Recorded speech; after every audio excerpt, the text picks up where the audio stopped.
appreciation to the court staff and elected officials for their steadfast dedication to discharging their mandate in an impartial manner. And what more can be done? The answer is multidimensional and involves a combination of political support, legal commitment, and practical mitigating measures aimed at strengthening resilience and autonomy. We considered possible steps for de-escalation while underscoring the outreach and discussions with a partner are not equal to negotiations, nor do they entail any compromise or our common values and principles enshrined in the Rome Statute. But let us now proceed immediately with our first speaker of the general debate. And as the first speaker, we have His Excellency Mr. Gérald Darmanin, Minister of Justice of France.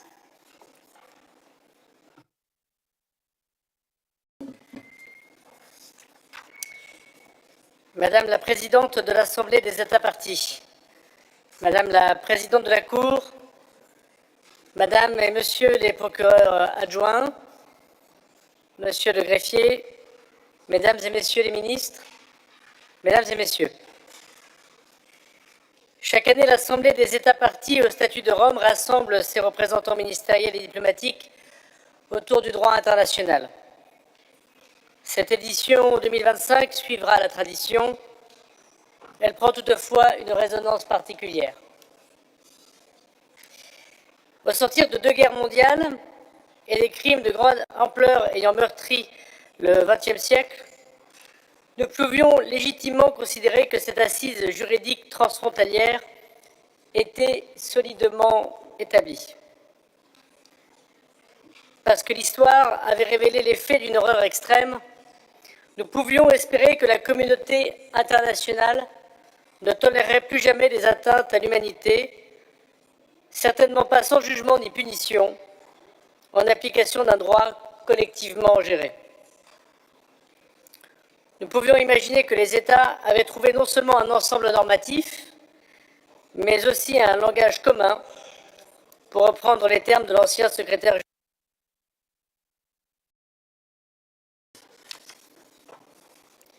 C'était sans compter les soubresauts majeurs survenus ces derniers mois. Des soubresauts faits de remise en question drastique de notre système juridique international, dont la vocation est de protéger et de dissuader des pires crimes. Une brèche aussi ouverte dans l'idée d'une justice indépendante et garante impartiale de la protection des droits et des libertés fondamentales. Ce contexte m'a déterminé à me trouver parmi vous aujourd'hui, car la France tient à réaffirmer une nouvelle fois son soutien sans faille à la Cour pénale internationale. Elle s'inscrit en pleine solidarité avec la déclaration européenne que prononcera le Danemark et que je tiens à saluer. Face à des conflits nombreux et d'une grande brutalité, la Cour, seule juridiction pénale permanente à vocation universelle, demeure la pierre angulaire d'un système placé au service des victimes d'atrocités perpétrées sur tous les continents. Or, la Cour traverse une période sans précédent. Elle fait face à des sanctions et des mesures coercitives qui visent des juges et des procureurs, dont un magistrat français. À tous, je renouvelle le soutien de la France. La Cour est aussi confrontée à des cyberattaques de grande ampleur. La France condamne toute forme de menaces et de mesures coercitives contre la Cour, son personnel et les organisations de la société civile qui l'appuient. Le respect absolu de son mandat, de son indépendance et de son intégrité est un impératif. Ce projet collectif que nous avons bâti ensemble depuis plus de 20 ans doit être porté conjointement. L'universalité du statut de Rome reste un objectif. La France encourage donc l'ensemble des États parties à rester unis autour des valeurs fondatrices du statut, tout en maintenant un dialogue constructif avec les États non parties. Mesdames, Messieurs, le soutien de la France se traduit par cet engagement politique, mais aussi par des actions concrètes qui s'inscrivent dans la durée. La France est le troisième contributeur au budget de la Cour, elle apporte des contributions volontaires à fonds d'affectation spéciale. Elle participe à une meilleure représentation géographique au sein des personnels de la Cour. La France est aussi investie dans de nombreuses initiatives. Ainsi, elle copréside avec le Sénégal le groupe de travail sur la coopération des États au titre du chapitre 9 du statut de Rome, notamment en matière d'arrestation. Enfin, avec le pôle crime contre l'humanité de son parquet national antiterroriste, la France assure désormais le suivi de plus de 150 procédures dans près d'une trentaine de zones géographiques à travers le monde, y compris en Syrie, en Ukraine, en Israël et en Palestine. Ce pôle travaille en lien étroit avec la CPI et a renforcé son activité de jugement. L'année prochaine, 2 nouveaux procès seront ainsi audiencés. Mesdames, Messieurs, Madame la Présidente, à l'approche des élections judiciaires de 2026, la France encourage les États parties à présenter des candidatures illustrant la diversité des systèmes juridiques, le multilinguisme, la parité entre les femmes et les hommes et une représentation géographique équilibrée, gage de légitimité pour la Cour. Mes derniers mots nous rejoindront les premiers et renverront, je pense, à l'essentiel. La lutte pour la justice et contre l'impunité nécessite du courage. Ce courage est peu de choses comparé à celui des femmes et des hommes qui affrontent de telles atrocités et trouvent encore le ressort d'aider, de s'entraider, souvent à leur propre péril, dans des zones de combat marquées par la faim, la douleur et le sang. Ce courage est aussi celui du personnel de la Cour, des conseils et membres des équipes de défense, ainsi que des ONG qui œuvrent chaque jour pour le respect de la justice pénale internationale. Alors, à notre tour, faisons preuve de cet engagement à agir ensemble, faisons-le pour la justice, faisons-le pour la Cour pénale internationale. Je vous remercie.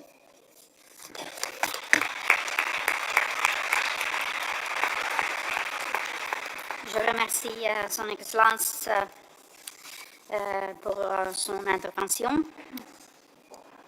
I now give floor to the second speaker, Son Excellence Maxime Prévost, Deputy Prime Minister and Minister of Foreign Affairs, European Affairs and Development Cooperation. Merci Madame la Présidente de l'Assemblée des États parties, Madame la Présidente de la Cour, Madame, Messieurs les procureurs adjoints, Monsieur le greffier, Excellences, chers distingués délégués. Je vais faire honneur à la francophonie, donc en m'exprimant dans la langue de Molière, pour rappeler d'abord et avant tout que la Belgique remercie le Danemark pour son intervention au nom de l'Union européenne et de 26 États membres. Elle y souscrit pleinement, tout en souhaitant apporter quelques observations à titre national. Nous le savons tous, la Cour a traversé une année mouvementée, jalonnée de défis sans précédent. Ma présence aujourd'hui en tant que vice-premier ministre n'est pas anodine. Elle est le signe clair que la Belgique réaffirme son soutien ferme, constant et sans aucune ambiguïté à la Cour pénale internationale. Pourquoi ? Parce que la Cour, en tant qu'institution indépendante et impartiale, est un pilier de l'ordre mondial, un acteur clé de la lutte contre l'impunité et un moteur du droit international et de la justice. Ces valeurs, la Belgique les défendra toujours. Soyons francs, les sanctions contre les fonctionnaires et le personnel de la Cour et ceux qui coopèrent avec elle dans l'exercice de son mandat sont inacceptables et de nouvelles sanctions institutionnelles contre la Cour constitueraient une escalade sans précédent. De telles mesures ne sont pas de simples entraves administratives. En ciblant ceux qui œuvrent pour la vérité et la responsabilité, ces actes d'intimidation sapent l'état de droit, entravent les enquêtes en cours et dissuadent les témoins, les victimes et les partenaires de coopérer. Ils compromettent la capacité de la Cour à remplir son mandat et menacent l'intégrité même de notre ordre juridique international. Dans un monde où les crimes les plus graves exigent une réponse impartiale et rigoureuse, Toute tentative de pression ou de représailles est non seulement inacceptable, mais dangereuse. Car une paix sans justice, c'est comme imposer le silence après la violence. La Belgique réaffirme son engagement à travailler de concert avec toutes les États parties et ses autres partenaires, bien entendu, pour soutenir la Cour et préserver son indépendance. Je salue les efforts considérables déployés par la Cour pour renforcer sa résilience et consolider son autonomie, son indépendance, notamment dans des secteurs stratégiques tels que les assurances, les services bancaires ou encore les infrastructures informatiques. À la lumière de ces sanctions, nous plaidons aussi depuis des mois pour des règles régionales visant à limiter l'impact extraterritorial de ces sanctions. Au niveau européen, je maintiens que l'activation du blocking statute serait une excellente mesure. C'est une question de principe, mais aussi de protection de la justice internationale. La Belgique entretient par ailleurs des contacts avec les institutions financières et les autres partenaires de services dans notre pays, afin de leur rappeler le soutien inconditionnel de la Belgique à la Cour pénale internationale. Cela crée un climat de confiance vis-à-vis de la Cour. Nous appelons tous les États à coopérer pleinement avec la Cour, et cette coopération doit être concrète. Pour notre part, nous faisons notre travail. Nous avons conclu le plus grand nombre d'accords de coopération avec la Cour, preuve d'un engagement concret et durable.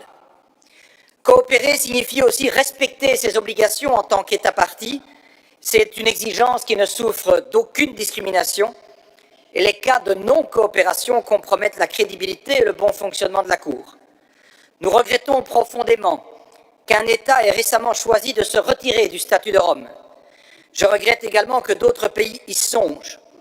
Et donc j'adresse un appel à ces gouvernements. Face à la gravité des crimes qui continuent d'être commis et la nécessité d'une justice impartiale, je les invite à reconsidérer leur position.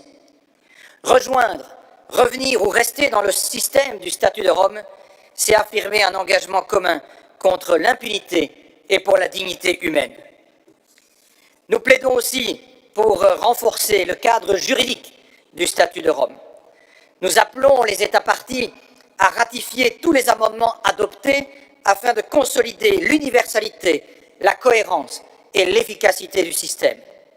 Nous nous réjouissons qu'un dialogue constructif sur le renforcement de la compétence de la Cour concernant le crime d'agression dans les prochaines années, et nous restons ouverts à l'examen d'autres amendements, notamment ceux relatifs aux crimes d'esclavage ou d'écocide, sans que cela ne préjuge à ce stade de notre position finale, parce que la justice internationale doit évoluer pour répondre aux défis du monde.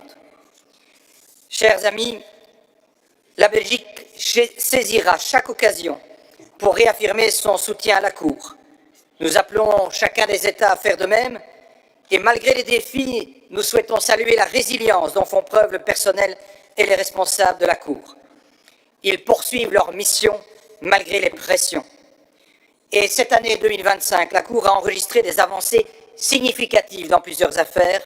Ce travail acharné et ce dévouement pour rendre justice aux victimes rappellent une chose, que notre soutien est essentiel. Alors, unissons nos forces pour que nos populations gardent confiance en la justice internationale.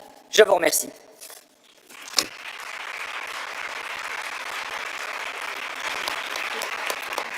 Je vous remercie. And the next speaker is Right Honourable Lord Richard Hermer, KC, Attorney General for England and Wales and Advocate General for Northern Ireland. Madam President, Your Excellencies, distinguished delegates, I welcome this opportunity to address the Assembly on behalf of the Government of the United Kingdom. Madam President, the United Kingdom is a resolute supporter of international law, accountability, and the International Criminal Court. More than 2 decades ago, states took a historic step in creating the International Criminal Court under the Rome Statute. In so doing, we affirmed the principle that the gravest crimes of concern to the international community must not go unpunished. And the court stands as a unique institution in international law, a permanent international criminal court of last resort, seeking justice and accountability for victims. And the UK is proud of its role in the court's inception. Its existence is a beacon of hope for victims and a powerful reminder to perpetrators of the most serious international crimes that they cannot act with impunity. Madam President, the UK commends the progress that the court has made in 2025 in delivering its mandate in the face of unprecedented challenge. And we thank you, Madam President, for your leadership of the Assembly over the past year. The court's successes include securing the first conviction in the court's history for gender persecution as a crime against humanity, marking a hugely important milestone in the effort to tackle and prosecute these crimes against women and girls. This, as well as the arrest warrants issued for 2 Taliban leaders for persecution of women and girls. It's a profoundly important signal that the intolerable suffering experienced in so many conflict zones, yet so often untried in courts of law, will no longer be the case. And this reinforces that at its heart, the International Criminal Court is a court for victims. Since its establishment, over 18,000 victims have participated in cases before the court, and through the Trust Fund, thousands have received reparations and support in places scarred by atrocity. We must continue to safeguard the rights of victims to participate and receive protection, as enshrined in the Rome Statute, and continue to deliver justice on their behalf. Madam President, we congratulate Ukraine on becoming a state party on the 1st of January this year, and we will remain resolute in our support to Ukraine for seeking international justice for the atrocity crimes committed since Russia's illegal invasion. And we regret that 4 state parties have announced their intention to withdraw from the Rome Statute, and we urge them to reconsider. The United Kingdom stands by the principles on which the court was founded, including that of universality. The strength and legitimacy of the court also relies on consensus. And at the special session in New York this summer, we agreed by consensus to consider how to strengthen the court's jurisdiction over the crime of aggression.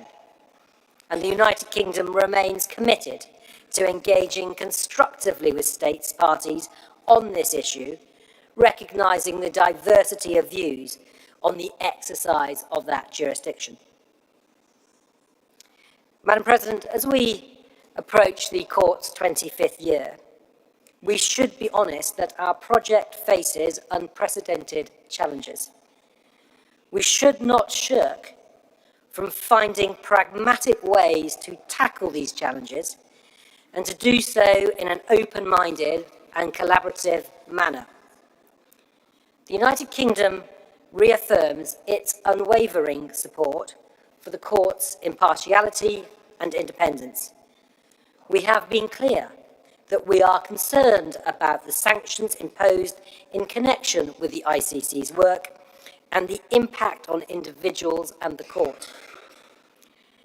And it is incumbent on us all to help the ICC navigate its way through this crisis to ensure that the court remains an effective and sustainable judicial institution.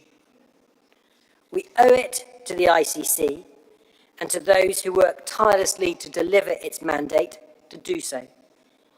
Engagement and dialogue with non-state parties to understand their views is essential if we are to achieve this. And the United Kingdom encourages all state parties to work constructively in so doing. Madam President, we expect progress and transparency from the court including on internal oversight. We expect the court to uphold the highest standards by fostering a workplace culture based on integrity and accountability, and by investigating and addressing any and all allegations effectively, seriously, and decisively. Finally, Madam President, the United Kingdom will not waver in our determination to see justice delivered for victims of the gravest crimes, nor in our resolve to end impunity. At this critical juncture, we stand resolute in our support for the court, for its long-term future, for the Rome Statute, and for the principle that justice is a universal duty. Thank you.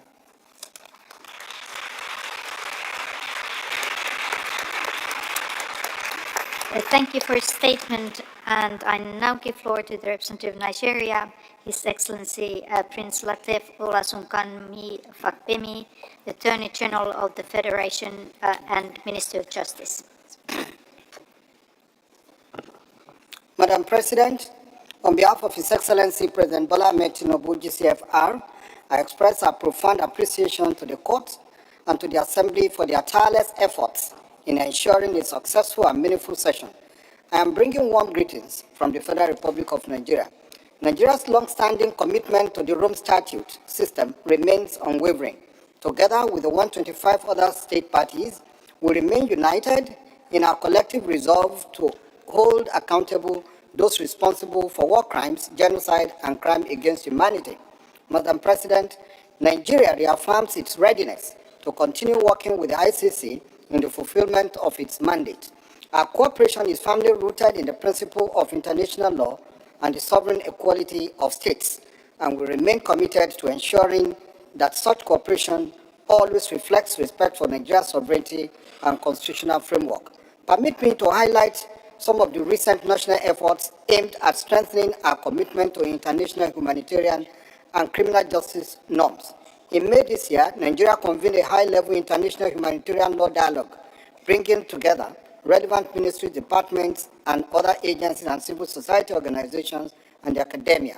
This dialogue was part of the ongoing activities to reaffirm Nigeria's commitment to the effective IHL implementation.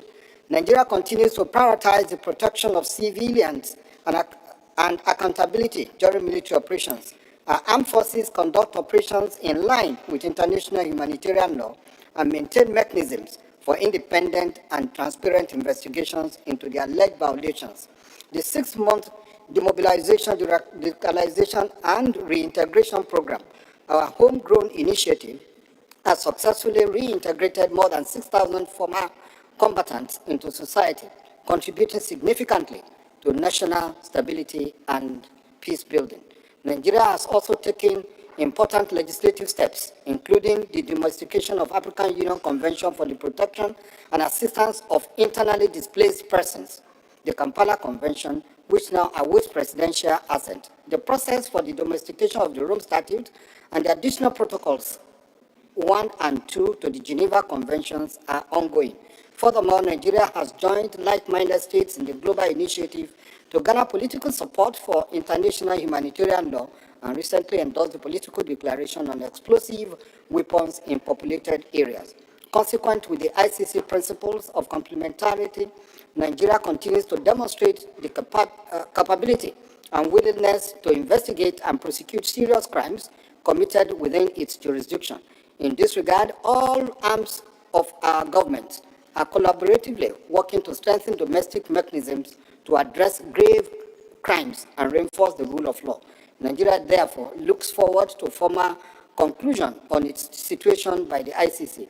We will continue to cooperate with the Office of the Prosecutor to address all observations on our situation in line with our international and national obligations. Madam President, the ICC mandate to act where states are unwilling to prosecute the gravest crimes has become even more vital in the face of the alarming increase in armed conflicts worldwide. The disregard for international humanitarian law, deliberate targeting of civilians, and destruction of civilian infrastructure illustrates the urgent need to bolster global accountability efforts. Nigeria particularly finds concerning the dehumanization of wars and armed conflicts against even persons not directly involved in the conflicts. Emerging technologies, including leather autonomous weapons, weapon systems pose increasingly complex challenge to protection of civilians and attribution of responsibilities. As autonomous systems evolve from defensive tools to potentially offensive weapons, question of legal responsibility and ethical accountability become more pressing. Nigeria, therefore, supports ongoing international processes within the United Nations and other multilateral fora to establish norms, rules, and safeguards that ensure technology serves humanity and not the reverse. We also reiterate our call for the universalization of full implementation of all international humanitarian law instruments.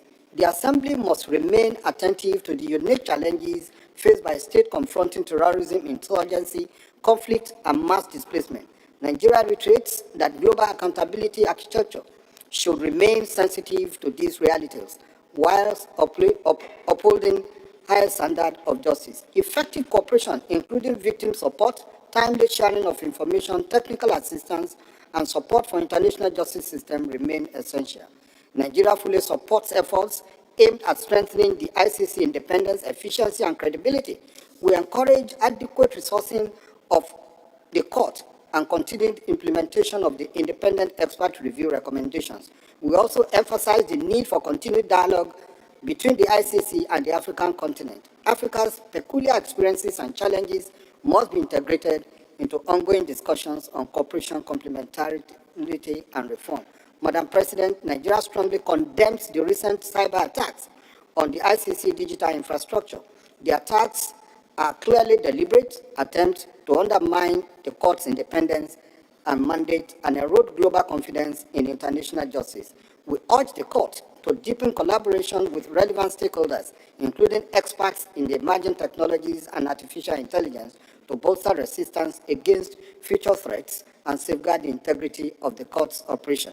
Similarly, Nigeria is concerned about the targeting of officials of the ICC and rejects any action that is capable of undermining the autonomy, independence, and integrity of the court. We urge restraint and dialogue. My delegation extends its warmest congratulations to the newly elected members of the Board of Directors of the Trust Fund for Victims. The fund remains a vital pillar of the Rome Statute system, giving tangible expression to the promise of justice for victims.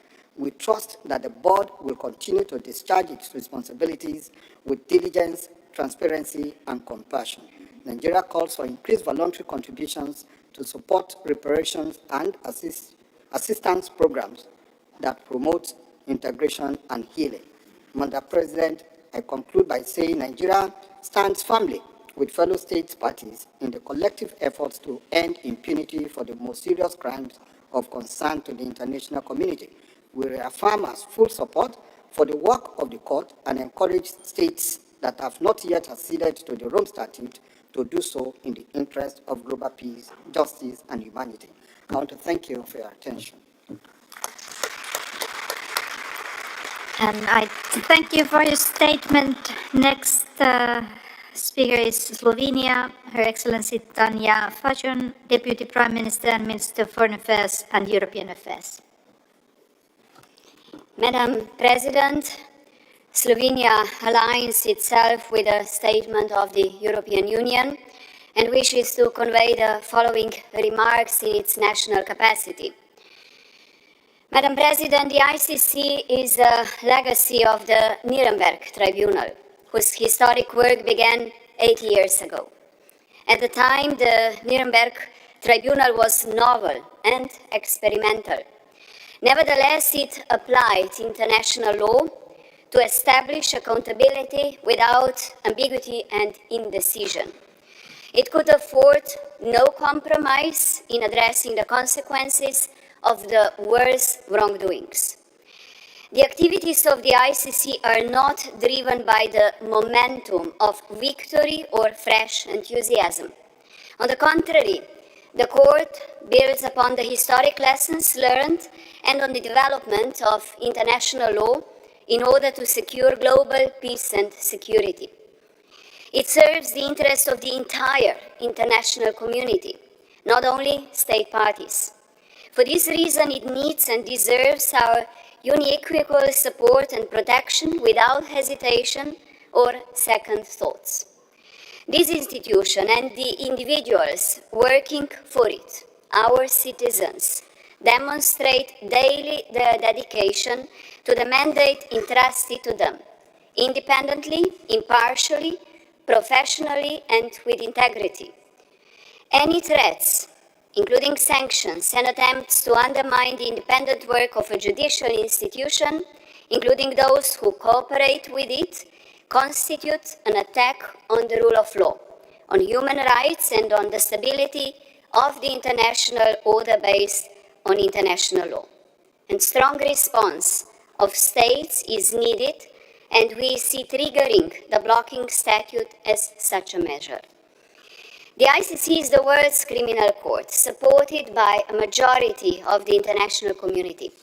It investigates and prosecutes the most senior individuals responsible for the most serious and egregious crimes. Justice matters, and we need it. The victims who are at the heart of the ICC, and all of us who need assurance that such crimes will not go unpunished or recur. Madam President, support comes in many forms. The Court relies on the cooperation of states. We must increase the prospects for executing arrest warrants. The ICC needs sufficient financial resources for its activities across all situations, including those referred by the Security Council. This implies timely and full payment of contributions. Faced with new challenges, including technological developments, the Court must be adequately equipped to address them effectively. We must strive for a resilient and well-equipped court that will not be easily shaken by external pressures and risks. The Rome Statute gives victims the opportunity to be heard. Court-awarded reparations and assistance programs managed by the Trust Fund for Victims depend on voluntary contributions. And this is a matter of solidarity and willingness to help. Advocating for the universality of the Rome Statute strengthens the foundations for peaceful coexistence. The more ICC is respected, the greater the chance of sustainable peace and security, leading to fewer atrocities and less need for judicial action. Joining cross-regional statements in support of the ICC demonstrates engagement and commitment. Above all, the unity of state parties is a cornerstone of the Court's resilience. Madam President, the establishment of the Nuremberg Tribunal was an example of partnership. Its founders were bound by their respect for the same fundamental values and by their determination to ensure justice. They were prepared to distinguish between what was permissible and what was prohibited, and they acted in good faith. Their constructive search for solutions based on mutual understanding, respect, and cooperation was key to achieving their common goal. To succeed in the long term, there can be no room for double standards, transactional policy, or selective application of international law. Compliance with judicial decisions strengthens the effectiveness of the international legal system. Slovenia reiterates its unwavering support for the ICC as the keystone of modern international criminal law, a principled and independent judicial institution, and a guarantee of justice for all. Thank you.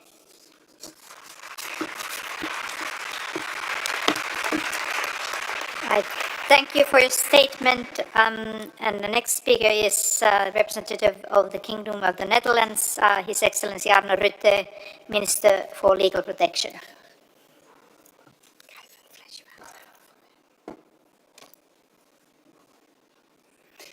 Madam Speaker, dear Excellencies, and dear ladies and gentlemen. We have come together at this 24th Assembly of States Parties in the International City of Peace and Justice, at a time where the court is needed more than ever. The fight against impunity for international crimes is one that, unfortunately, remains as relevant today as when the negotiations started for the drafting of the Rome Statute. And the Rome Statute has transformed an aspiration into an institution, and since its entry into force in 2002, the number of states parties has more than doubled, an accomplishment that we should all be proud of. And we therefore welcome the entry into force of the statute for Ukraine on the first day of this year. The court has established itself as an indispensable pillar in the global fight against impunity and is currently investigating situations around the world, from Venezuela to Myanmar and from Ukraine to Darfur. And as the only permanent international court to prosecute the most grievous crimes known to mankind, we must work together to continue the mission we started over 20 years ago, to investigate and prosecute those suspected of these core international crimes at an international level, thereby responding to the legitimate demands of the victims of horrific crimes and preventing further crimes. This year, the court's judgments on crimes committed in the Central African Republic and Darfur have been important milestones in the fight against impunity for core international crimes. One must only look at the crimes that are currently being committed all across the world to understand the continuing importance of the court's work in bringing international justice forward. I would like to quote the court's first president, Philip Kirsch, who stated, "The court will never be able to end impunity alone. Its success will depend upon the support and commitment of states, international organizations, and civil society." And this statement rings as true today as it did back then. The court needs the cooperation of all its states parties to carry out its mandate. And at a time where the court is facing serious challenges, interference, we must stand firmly behind the court in our joint efforts to protect the international legal order. And as host state of the ICC, the Kingdom of the Netherlands has unique responsibilities and obligations towards the court. We remain fully committed to fulfilling these obligations, and we work to facilitate the operations of the court on a daily basis, which involves the work of many dedicated colleagues across ministries. But it's ultimately a shared responsibility of all states parties to ensure that the court can operate effectively and efficiently. We therefore call upon all states parties to support the court, from allocating an adequate budget to relocating persons and ensuring the safety and security of ICC personnel present on their territory. At the same time, we encourage all states parties and non-states parties to engage in constructive dialogue on the further shaping of our joint fight against impunity, with full respect for international law. After decades of work to establish the ICC, we must now come together to enable this independent and impartial court to bring justice at a time where conflicts affect millions worldwide. You can count on the unwavering support of the Netherlands, both in its capacity as host state and as a state party, in assisting the ICC in achieving its key objectives. I thank you.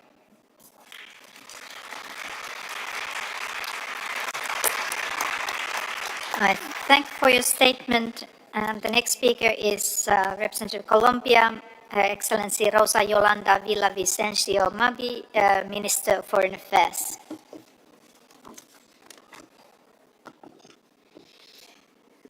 Señora Paiva Kaukuranta, Presidenta de la Asamblea de los Estados, parte del Estatuto de Roma, Su Excelencia Jueza Tomoko Akain, Presidenta de la Corte Penal Internacional, señores Nazhad Hamen Khan y Nein Mandiabnian, fiscales adjuntos de la Corte Penal Internacional, señor Osvaldo Zavala Guiller, secretario de la Corte Penal Internacional, sus excelencias, jueces de la Corte Penal, estimados miembros de los cuerpos diplomáticos,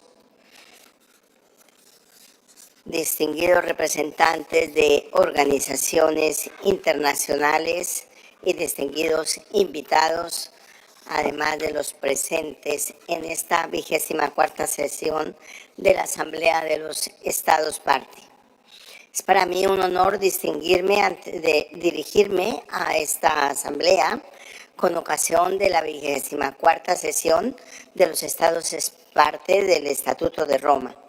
Quiero iniciar reafirmando el compromiso absoluto de la República de Colombia con los valores y objetivos que guían el Estatuto de Roma. Este compromiso se traduce en nuestro respaldo firme e inquebrantable a la independencia y a la labor de la Corte Penal Internacional, institución esencial para la justicia internacional, la lucha contra la impunidad y el mantenimiento de la paz y el bienestar de la humanidad. Es responsabilidad de los Estados parte defender su mandato y trabajar unidos para superar esta coyuntura, garantizando que la Corte, su personal y quienes cooperan con ella estén protegidos frente a cualquier amenaza, intimidación o interferencia que pretenda impedir o interrumpir el cumplimiento de sus funciones. La defensa de su independencia es la defensa de la justicia internacional. Por ello, Colombia desea expresar el más sincero agradecimiento a la presidenta de la Asamblea, Paibe Cocoranta, a la presidenta de la Corte, a los fiscales adjuntos, al secretario, a los jueces y sus equipos, así como a todos los funcionarios y colaboradores de la Corte, por su compromiso continuo en un momento marcado por presiones externas y medidas unilaterales que buscan comprometer su independencia. Asimismo, Colombia desea reiterar su más profundo agradecimiento al Estado sede, el Reino de los Países Bajos, por los esfuerzos que ha emprendido para la protección y el adecuado funcionamiento de esta Corte. Es un momento en que el multilateralismo está bajo presión. Es imperativo reafirmarlo. Colombia desea subrayar la importancia de fortalecer un orden internacional basado en reglas. En este sentido, el Estado colombiano hace un llamado a los estados a renovar su compromiso con estos valores esenciales para la vigencia del derecho internacional y para garantizar una justicia global capaz de responder a los desafíos de nuestro tiempo. Próximamente, Colombia asumirá un asiento en el Consejo de Seguridad de las Naciones Unidas.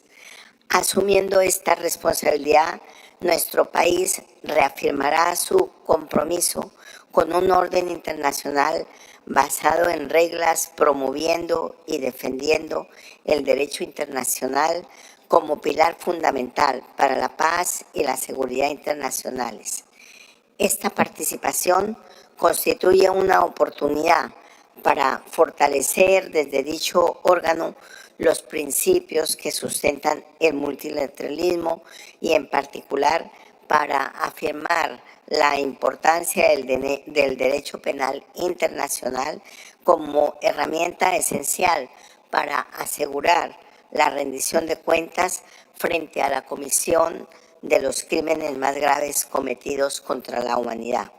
En este marco, Colombia continuará destacando el papel central de la Corte Penal como mecanismo independiente e imparcial destinado a combatir la impunidad allí donde los sistemas nacionales no logran actuar. Señora Presidenta, uno de los pilares fundamentales del Estatuto de Roma es la complementariedad. Con base en este principio, el Estatuto de Roma se fundamenta en un modelo que reconoce la responsabilidad primaria de los Estados en la investigación y sanción de los crímenes más graves para la comunidad internacional. Por ello, Colombia destaca la complementariedad positiva como un elemento esencial para fortalecer los esfuerzos y capacidades nacionales en materia de justicia penal, justicia transicional y, en particular, del modelo de la justicia restaurativa implementado por Colombia, que inspira la Jurisdicción Especial para la Paz, JEP, y se desarrolla en consonancia con los estándares internacionales. Al respecto, se destaca que la JEP emitió sus 2 primeras sentencias con enfoque restaurativo en los macrocasos 01 y 03. Estos fallos representan un avance histórico en la investigación y judicialización de crímenes internacionales cometidos durante el conflicto armado colombiano. El principio de complementariedad refuerza la cooperación entre la Corte Penal Internacional y los Estados. En tal sentido, Colombia y la Oficina del Fiscal mantienen una relación constructiva e innovadora en el marco de los acuerdos de cooperación suscritos en 2021 y 2024. Este año, por ejemplo, destacamos la adopción de un segundo plan de trabajo entre la Oficina del Fiscal y la Jurisdicción Especial para la Paz. Señora Presidenta, para Colombia resulta esencial que la justicia penal internacional mantenga un enfoque centrado en las víctimas. Desde esta perspectiva, el Estado colombiano enfatiza que cualquier ataque a la Corte socava la posibilidad de que las víctimas de los crímenes más graves de interés para la comunidad internacional accedan a un mecanismo de administración de justicia que, por sus características, representa la última esperanza con la que cuentan para ser reconocidas y reparadas. En coherencia con este compromiso, Colombia resalta los esfuerzos de la Corte y sus órganos encaminados a garantizar justicia, verdad y reparaciones efectivas, asegurando que las víctimas ocupen un lugar central en estos procesos. A la luz de lo anterior, el Estado colombiano valora positivamente los enfoques sensibles que se adopten respecto de las personas especialmente vulnerables, así como todas las iniciativas que promueven la participación significativa de las víctimas en el proceso judicial.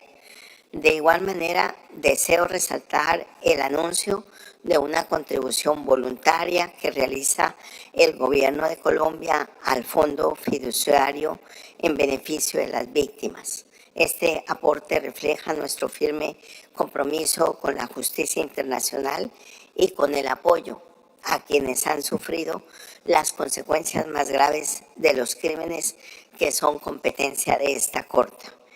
Señora Presidenta, finalmente, Colombia considera que participar activamente en las diversas instancias creadas por el Estatuto de Roma es una forma de demostrar el compromiso con los valores y principios que lo animan. En este sentido, el país reconoce la importancia de fortalecer la independencia, la imparcialidad y la pluralidad de la justicia internacional, especialmente comprometida con la igualdad y equidad de género, así como con la idoneidad y más altas condiciones de quienes la imparten. Con ese ánimo, nuestro Grupo Nacional ante la CPA nos ha pedido nominar a nuestra embajadora en La Haya, Carolina Olarte Bacarés, como jueza de la CPI. Nuestro gobierno acoge esta nominación pone desde ya su nombre en consideración y procederá a formalizar su candidatura en los plazos establecidos por la Asamblea. Muchas gracias.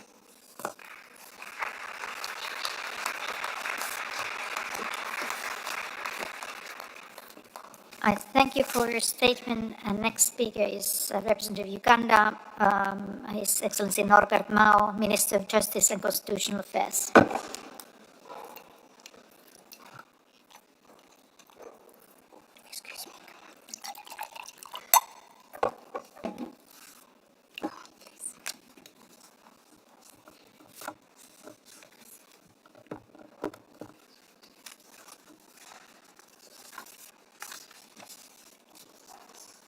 The President of the Assembly of State Parties, heads of delegations and representatives of state parties, judges of the International Criminal Court, the Deputy Prosecutor, prosecutors of the International Criminal Court, officers of the International Criminal Court, distinguished ladies and gentlemen. Madam President, on behalf of my delegation, I take this opportunity to congratulate you, Ambassador Paive Kapkoranta, for steering the business of this assembly during this period of unprecedented global turmoil, which has greatly impacted the work of the court. We notably congratulate you for spearheading the management and finding of solutions to navigate against sanctions imposed against elected officials of the court. We also congratulate you for the appointment of a director for our secretariat at the International Criminal Court. I also take the opportunity to congratulate Ms. Gabrielle McIntyre, the newly appointed director of the Assembly of State Parties Secretariat, and welcome her to her inaugural session of the Assembly of State Parties. I wish her the very best in this important role. Madam President, allow me to reiterate Uganda's unwavering commitment to the fight against impunity within her borders and beyond. Our commitment to the fight against impunity is recognized internationally. Our country is situated in a volatile region in Africa, but because of our stability, we are able to host close to 2 million refugees. Uganda is a trailblazer in the strengthening of complementarity. Indeed, the International Crimes Division of our High Court is a model of good practice in Africa. This assembly will recall that in December 2003, Uganda was the first state to make a referral to the International Criminal Court. We have unreservedly worked with the court on the case of Joseph Kony, leader of the Lord's Resistance Army. As of today, we can report that charges against Kony were confirmed in September. We pledge that we shall continue to comply with all our obligations under the Rome Statute. In fact, we shall do more as we have always done. However, Uganda is unable to fulfill all its obligations without international support. Madam President, we welcome the decision of the Appeals Chamber confirming the reparations order on April 7, 2025 in the Dominic Ongwen reparations case. This decision has raised high expectations among the victims in Uganda. We cannot afford to let down the victims. After all, this court is about justice for victims. We therefore appeal to you, state parties, to increase funding towards the work of the Trust Fund for Victims. Short of that, the reparations order will be meaningless. In a way, the court itself is on trial. This decision is indeed the litmus test to determine whether the court can meet the aspirations of victims of international crimes. We welcome Ukraine and Armenia, who have now ratified the Rome Statute. However, we note with concern the announcement of Hungary, Burkina Faso, Mali, and Niger, who have announced their intention to withdraw from the Rome Statute family. If effected, this would bring the number to 4 states withdrawing within the space of 1 year. This is a serious setback for our drive to universalize the Rome Statute. These developments call for deep soul searching. Madam President, we have some proposals. Uganda proposes that we revisit Article 87.7 so that we take into account the special circumstances and obligations of any affected state as outlined under Article 98. It is evident that one size does not fit all. We believe that withdrawal does not mean endorsement of impunity. The naming and shaming approach that is currently being employed is not working, and in fact, if continued, would likely lead to more withdrawals. Madam President, as a family, it should be possible for the Assembly to examine each state party's unique situation, its geopolitical circumstances, and the conundrum such states normally find themselves in. Uganda proposes that where complying with the Rome Statute obligations may outweigh national security obligations, the Assembly has a duty to exercise discretion without compromising its principles. Madam President, in the spirit of partnership, Uganda will continue to strengthen cooperation with state parties, civil society, and the appropriate officers of the court and the Rome Statute mechanisms that spearhead work with victims and witnesses and the court as a whole. Uganda is here to stay in the ICC family. That is why we pledge to continue chairing and co-chairing 2 working groups, namely the Working Group on Complementarity and Gender-Based Crimes and the Working Group on Geographical Representation and Gender Balance. Madam President, in the spirit of our continued engagement with the court, Uganda will put at the disposal of the court its most skilled jurists. Madam President, it's my pleasure to introduce Ms. Rosette Muzigo Morrison, who is Uganda's nominated candidate for election as a judge of the International Criminal Court in 2026. I could not fail to do that because you yourself, Madam President, you have incited us to bring forward candidates. Ms. Muzigo Morrison is an internationally distinguished criminal law expert with 30 years of pioneering practical experience and academic expertise in international criminal law, human rights, and transitional justice.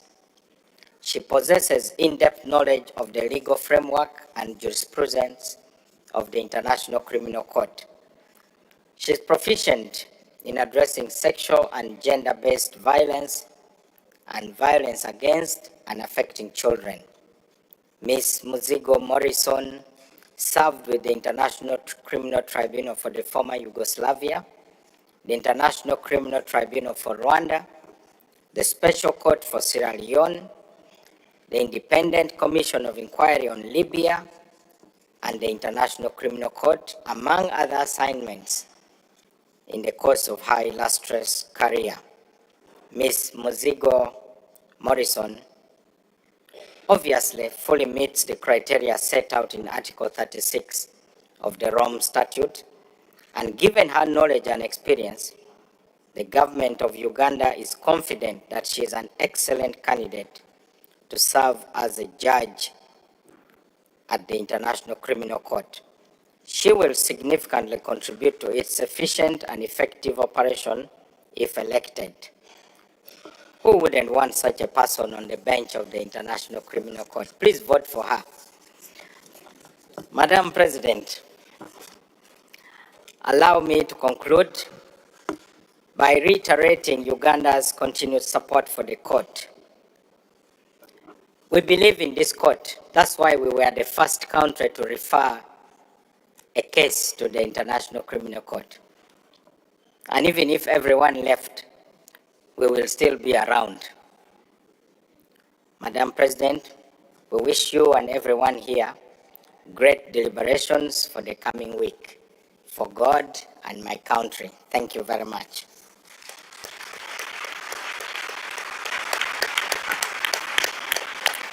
I thank you for your statement. And next speaker is from Sierra Leone, His Excellency Alpha Sesi, Attorney General, Ministry of Justice.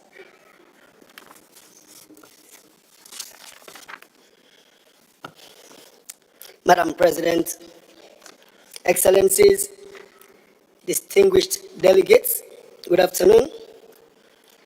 Sierra Leone welcomes the timely theme for this general debate and the call for concrete measures to strengthen the International Criminal Court at this defining moment for the Rome Statute system. This is therefore not a routine assembly. It is a test of our collective resolve. Over the past year, the only permanent International Criminal Court has faced coordinated attempts to undermine its authority. Sanctions have been imposed on 9 elected officials for doing nothing more than carrying out their mandate. A sophisticated cyber attack has sought to infiltrate the court systems and disrupt its operations. These acts strike at the heart of the Rome Statute system and at the principle of judicial independence on which international criminal justice rests. Yet, despite these pressures, the court has continued to investigate, to hold trials, to deliver judgments, and to advance reparations. This resilience shows both the courage of its officials and the enduring truth of the Rome Statute vision that no one is above the law and that justice for the most serious crimes is indispensable to lasting peace. Sierra Leone therefore reaffirms its unwavering commitment to the court and to the principles of universality and integrity enshrined in the Rome Statute. Our own experience has taught us that peace without justice is fragile, and that accountability for serious crimes is the surest safeguard for stability. Sierra Leone therefore remains committed to defending the court's integrity, promoting the values of the Rome Statute system, and advancing the cause of justice as an indispensable pillar of the international peace and security. Madam President, in the face of threats and coercive measures, the court's credibility now depends on concrete and sustained actions by state parties. The Assembly must move from expressions of concerns to practical measures. In Sierra Leone's view, 4 areas of commitment are particularly urgent. First, we must protect the independence, the security, and the integrity of the court. The sanctions imposed on the court's elected officials are unacceptable and incompatible with international law. They must not become the new normal. The Assembly should take a further step by reinforcing the mechanism for collective response to such attacks, those developed following the independent expert review and the review mechanism to implement Recommendation 169, combining diplomatic, operational, and where appropriate, legal measures. Enhance cybersecurity cooperation with the host states and other partners together with strengthened security and support for the court officials, staff, and those who cooperate with the court, should form part of a broader resilience package. If we do not protect those who deliver justice, we weaken justice itself. Second, cooperation and complementarity must be deepened. 33 arrest warrants remain outstanding. Each unexecuted warrant represents an open wound for victims and a gap in our promise to fight impunity. Sierra Leone calls upon state parties to fulfill their legal obligations. That is to execute warrants, facilitate investigations, and enforce sentences and reparations orders. On complementarity, we support the Office of the Prosecutor and other organs of the court engaged in capacity building in consenting countries, so that strong national systems can shoulder their primary responsibility to investigate and prosecute Rome Statute crimes. Third, universality and equality of justice must be reinforced. The legitimacy of the court rests on its reach and on the equal application of the law. Sierra Leone welcomes Ukraine's ratification of the Rome Statute. We urge all states that have not yet done so to ratify the statute and the relevant amendments, including those on the crime of aggression.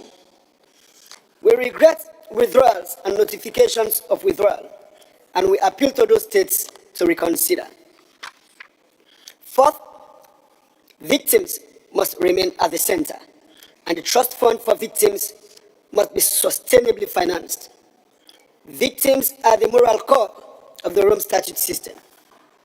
Their participation gives meaning to our work. Supporting victims is not an optional extra. It is justice delivered in full. We therefore urge all state parties to provide predictable and sustained resources for the trust fund's dual mandates of assistance and reparations, and to build stronger partnerships between the trust fund, relevant international agencies, and national authorities, so that victims' rehabilitation is integrated into broader development and recovery frameworks. Let me close, Madam President, by reiterating Sierra Leone's firm belief that international criminal justice is a cornerstone of international peace and the rule of law. At this critical moment, neutrality in the face of attacks on the court is not an option. We must stand with the ICC, advocate for universality, promote cooperation, and support the Trust Fund for Victims. By acting with unity and urgency today, we honor the promise made in Rome in 1998 that future generations shall not continue to suffer the scourge of atrocity crimes with impunity. On that note, I thank you, Madam President, and ladies and gentlemen. Thank you.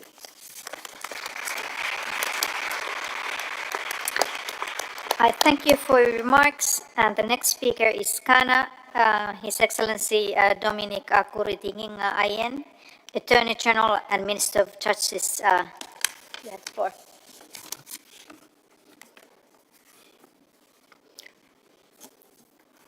Madam President, Your Excellencies, distinguished delegates, I convey Ghana's appreciation to Her Excellency, Madam Ambassador Paivi Kokoranta, I hope I got that right, and the Bureau for the sterling leadership they have provided state parties during her tenure and throughout the year for the diligent work done in guiding the proceedings of the 24th session of the Assembly of State Parties to the Rome Statute. I assure you, ladies and gentlemen, of the full support of my delegation for a successful conference.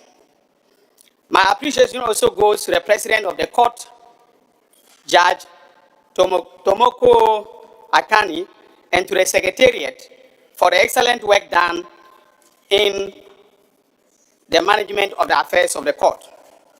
Madam President, Ghana reaffirms its firm commitment to the Rome Statute system and to a rules-based international order founded on accountability, justice, and respect for human dignity. For over 2 decades, the court has contributed significantly to combating impunity and delivering justice for victims of the gravest crimes of international concern. Yet, today's global environment presents increasingly complex threats to the maintenance of international peace and security. Widespread conflicts, flagrant violations of international humanitarian law, and sophisticated attempts to evade accountability underscore the importance of reinforcing the court and ensuring its continued relevance and its effectiveness. In this regard, Ghana welcomes the theme of this year's Assembly of State Parties, that is, concrete measures to strengthen the International Criminal Court. Strengthening the court requires not only principled support, but also the adoption of practical and actionable measures to enhance its operations, fortify its independence, and secure its ability to deliver justice. Against this backdrop, 27 years after the adoption of the Rome Statute, Ghana remains firmly convinced that universality is essential to credible, impartial, and effective system of international criminal justice. In this regard, Ghana warmly welcomes Ukraine as the 125th state party following the entry into force of the statute for Ukraine on January 1st, 2025. Madam President, at the regional level, concerning Africa and the ICC, Ghana continues to advocate for dialogue and engagement in addressing the challenges the court is confronted with, particularly the strengthening of relations between the court and African states. We call for more of such complementarity initiatives of the court and effective partnerships with local authorities in enhancing the capacity of national jurisdictions to deal with the most serious crimes of concern to the international community. Ghana holds the view that the best form of support for the ICC is by African nations consolidating democracy in their jurisdictions and avoiding conditions suggestive of impunity, calling for the intervention of the ICC. When democracy reigns and is practiced in its true form, with the citizens feeling a sense of fulfillment of the entitlements of citizenship, free expression, security, adherence to constitutionality, for governments without an attempt to manipulate same, concerns about the commission of genocide, war crimes, crimes against humanity, and impunity in general will be non-existent. Conditions which attract the interest of the ICC will necessarily be eliminated. Further, the pure practice of democracy in Africa enjoins the establishment of sound systems of justice and the creation of facilities for the investigation and trial of cases of interest to the ICC. This, without doubt, is in line with the declared objective of the ICC as it fosters the principle of complementarity enshrined in the Rome Statute. We commend the court and the state parties for their collaborative efforts in deepening cooperation and complementarity in favor of justice for the victims of atrocities. My delegation affirms the need for effective operationalization of the principle of complementarity in furtherance of the full realization of the objective of the framers of the Rome Statute at the national level. The primacy of national jurisdictions over the prosecution of crime requires the occurrence of two things. First, all states must have strong and effective legal and judicial systems for investigating and prosecuting international crimes as the ICC itself. As the ICC itself lacks the capacity to investigate and prosecute all international crimes committed in the territories of its member states. Second, domestic legislation of African countries must recognize war crimes, crimes against humanity, and genocide as specific offenses. This may be achieved either through the domestication of the Rome Statute into our laws, so that national courts assume jurisdiction over offenses created by the Rome Statute, or the passage of a specific legislation affirming the creation of such offenses with punishment duly prescribed according to international standards and a forum for punishment of same within our respective domestic legal jurisdictions duly stipulated. Madam President, beyond the African continent, Ghana welcomes the court's expanding engagement in situations across different regions of the world, including the opening of new situations by the Office of the Prosecutor and the strengthening of its field presence abroad. These developments affirm the universal nature of the Rome Statute and reinforce the confidence in the court's impartiality.